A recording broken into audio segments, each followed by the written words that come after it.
Now then, guys, welcome back to the George Scaife LFC channel. If you're new around here, make sure you subscribe so you don't miss a video, and also leave a like. It really helps out, you know what I mean? Like, let's get a like in there. Before we've even started the vid, let's preempt a good vid, because today we're previewing the Newcastle game. I'm filming this on a Thursday night, weirdly. That wouldn't normally happen, but I'm not available on weekends. So the only injuries I'm aware of are literally the three blokes on the pitch right now, and they all happen to be right-backs. Can you believe it, right? So as far as I'm concerned now, Frimpong is out until after the international break, so he misses Newcastle and Arsenal. He'll be out of this game. He goes to the side. Gomez, I believe's fit. He obviously played against Bournemouth, but then he didn't train for 3 days after that game. So he was already injured, bearing in mind, because he left the pre-season tour early. Then he played against Bournemouth, a brief cameo. It wasn't amazing. Then he got injured. Then he wasn't fit. So currently, as I'm filming this now on Thursday, he's not been training. There's 4 days until the game, 3 days. I'm assuming he will be ready for the game. That's my assumption for the game today. And Bradley, again, this guy's been injured. Obviously, he missed the first game against Bournemouth. He's been in training today, very light training. I'm reading today, not so much participating in the games, but he did show his face. So will he be fit? I'm going to assume for this vid, Conor Bradley's not fit for the game on Monday. Also, even if he is fit, I wouldn't personally risk him because he's just come off the back of an injury. You don't want to risk any long-term, second week, you know what I mean? Let's just play our cards right. And for the video here, I'm going to assume only Gomez is the available right-back as such, even though he's a centre-back. So that brings some really interesting discussions as to who should be the right-back. Let's start with the team. In my opinion, actually, the team doesn't need too much conversation today. I think it's a very similar team to the Bournemouth one. Alisson, Van Dijk and Konate. I don't see a reason why that should change. We bring Milos Kerkez in. I think I did a live stream today, by the way. I do live streams pretty regularly, turn notifications on, so you don't miss one of them. Come and get involved in that community. A lot of people were saying Kerkez should be dropped and Robertson should come in. I get that he's a senior player, you want them players in these games. However, Kerkez, he had a poor game, you've got to say, against Bournemouth. But he was very rash, he was very rabbit in the headlights. They're all kind of, symptoms, if you like, of a debut game at home. I'm sure, give him time, I'm sure he'll settle down. He was trying to impress, trying to make a good impression, right? First game, had a bit to prove. He was trying to force too much and make too much happen and maybe force the tackle when it shouldn't have been made, in my opinion. I mean, I've got no issues with Kerkez starting this game at all. It's not even a conversation. Christ, if you've got an issue with left-back, what about the right-back? Jesus, the right-back should be the issue here, not the left-back. Kerkez starts for me a million times out of a million. And also, imagine Robertson marking Alanga. My word, be running backwards. Gravenberch comes in, a big issue from the game. Previously, I've got a video on the channel 3 days ago about Ryan Gravenberch, how he's such a big kind of, linchpin, is that the right word? Or a catalyst in this team. When he doesn't play, it's so obvious, right? So he comes in with Alexis McAllister, that title-winning midfield two there. We'll talk about Szoboszlai in a minute. Let's maybe preempt what we're going to talk about with Szoboszlai. I'll put him over there with Gomez. Naoni doesn't play. Jones will also talk about as well over there. Endo will also talk about. We're going to leave Chiesa on the bench. Wirtz plays. Again, someone in my TikTok live was like, on my YouTube live was like, let's just leave Wirtz out and, play Szoboszlai, get some legs in there. You don't drop your best player, and he's arguably our best player on paper, with Salah, of course, of which Salah starts off the right. Obviously, Wirtz starts. It's not even a conversation, mate. Ekatike keeps his position, playing at St James's Park, unfortunately for Newcastle fans, not for the right team, right? What they originally thought a couple of months back, and then Gakpo plays off the left. I think the team remains unchanged, apart from the right-back, and only because we're being forced into a move. In fact, I think if Frimpong wasn't injured, he would play this game, and I think we'd just carry on as we were with... Gravenberch is in there, excuse me. Same team with Gravenberch, obviously, instead of Szoboszlai. Let's talk about Szoboszlai, because could he play as a right-back here? There's 4 players who could play as a right-back here. Obviously, 2 of them are very much last resort, maybe don't do that kind of players. I would not even nearly go with Endo or nearly go with Jones as a right back. Although Jones played there against Everton, he was actually alright, right? For me, the only 2 options here are Gomez and Szoboszlai. Please let me know, guys. I'm going to post this on Saturday. Let me know what you think. Who would you start as a right back here? Assuming the team stays the same, I see the positives and negatives of both players playing as a right back. We'll start with Gomez in this discussion. If you're enjoying, by the way, leave a like on the channel. It's the easiest and most free way of helping out. It doesn't cost much. I'd really appreciate that. Thank you very much. This is going to be the best place for Liverpool fans, the best community. I'm telling you now. This time in a year, let's say in a year, it is now already, by the way. Gomez is a defender first. Important, right? You're playing against Newcastle, who Their main way of scoring is on the break, right? They're so great on the counter-attack. They've got fast players, Gordon, Elanga, Barnes as well is very threatening, coming in off the outside inside. Obviously no Isak, right? So their main way of scoring for me will be counter-attacks. And also our biggest weakness right now, like, is being so exposed, being so prone to the counter. If Eddie Howe watched a minute of the Bournemouth game, which I'm sure he did, don't take a genius to work out how you should go against Liverpool. And the Palace game, right? It's so evident. It's the counter-attack. We are so vulnerable. Therefore, you play Gomez to stop that. If you play Szoboszlai there, he's not a natural defender. Obviously, he can defend, but Gomez is a defender first. He is quick. He's got great physical attributes. Another reason I would play him in this game, St James's Park. It's a freaking bank holiday Monday, like 8 p.m. kickoff. Drinks will be flowing. Therefore, the atmosphere will be absolutely rowdy, I assume. And also, given the kind of to and fro with Liverpool and Newcastle, certainly between the fan bases, they're going to be up for this. Newcastle fans and Liverpool fans and the players, I imagine. Gomez has the physicality to handle the game in terms of competing with your Joe Lintons of the world and your Bruno Guimaraes of the world, who I imagine are going to leave everything on the pitch. I've no doubt Gomez will match the physicality and the tempo and the aggression. But also, he's one of our more senior players. In fact, has he been here longest? I think he has, hasn't he? Well, actually, of course he has. He therefore knows what it takes in these big games to get over the line. He's played at St James's before many times. I just think that's his case. That's the case he should be putting forward, right?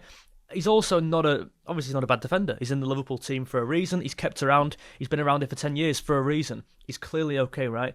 I'm not as big on Gomez as a few people. I believe he's pretty error prone.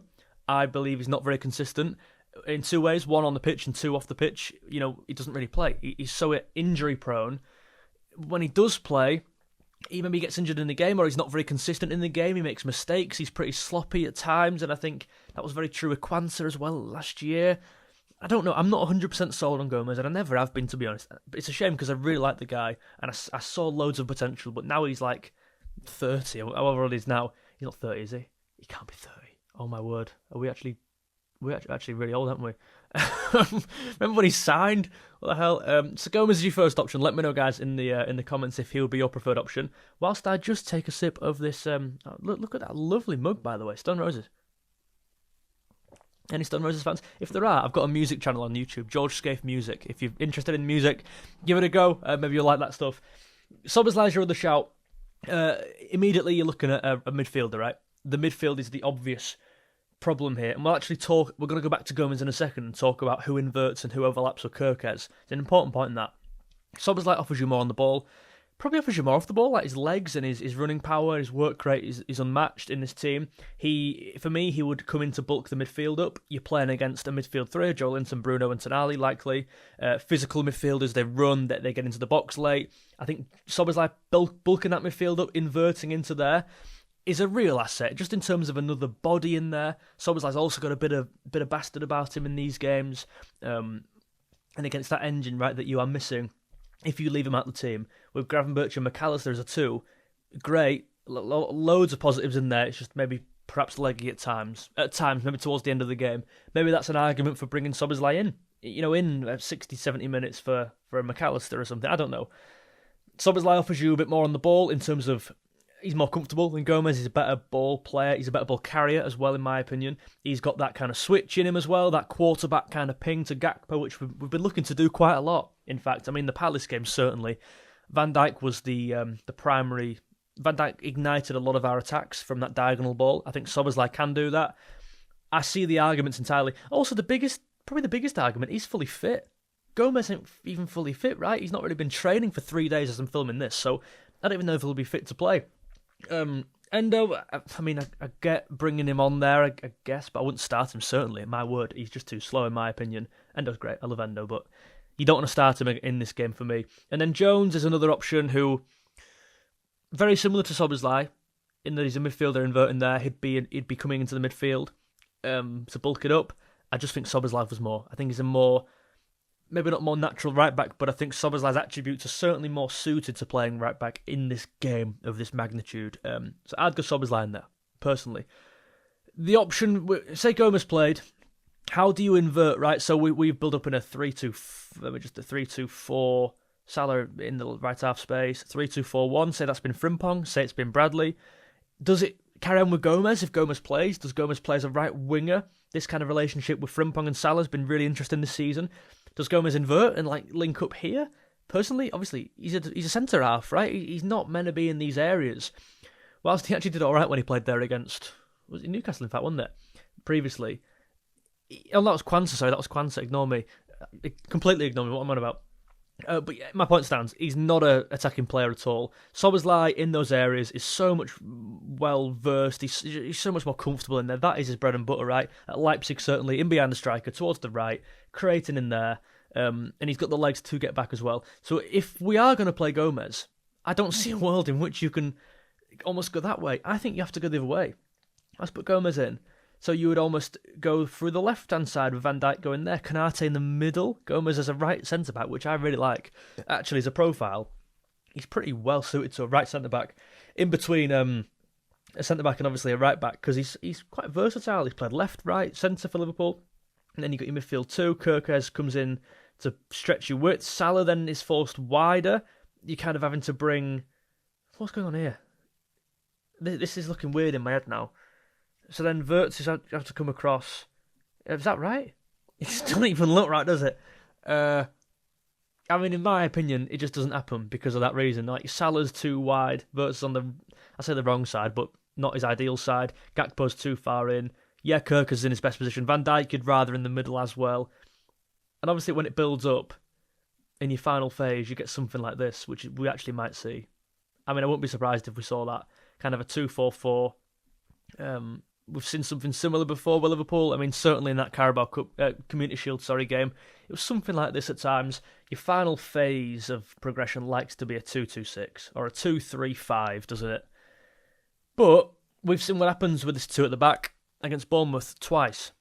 It should have been more times. I don't feel comfortable going away to St James's Park with a side like Newcastle, who are, with respect to Bournemouth, Newcastle are a bigger threat on the break. They're a better team than Bournemouth. The tables will say that over the last few years. Like, they're a better team. Certainly at their place as well. So I don't think we should do that. Therefore, I don't think Gomez should play. And I'm gonna lock in my answer now with Dominic Szoboszlai. For that reason alone. Szoboszlai allows you to invert right. It allows your whole team to rotate that side. Gomez doesn't have the attacking prowess to do that for me. I kind of think the rest of the team stays the same. And I'm going to lock him in right now. That's my answer. On the Thursday at 10 to 10 p.m, I'm looking in Szoboszlai should play at right back.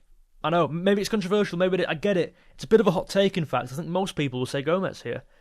If Bradley's fit and been training every day up until the game, Bradley just starts. Maybe not for the full 90, mind you. I mean, is there an option of playing a frigging left back there? We've got three of them. I wouldn't even do that. I would not even go near to doing that, to be honest with you. I'm there. Let me know where you are. And if you enjoyed the vid, I really enjoyed talking about this actually. Pretty relaxed vid, pretty chilled out. I'd love you to leave a like on the vid. It goes a long way in supporting. Thank you so much, and I'll see you all in the next one. Thank you very much. Bye.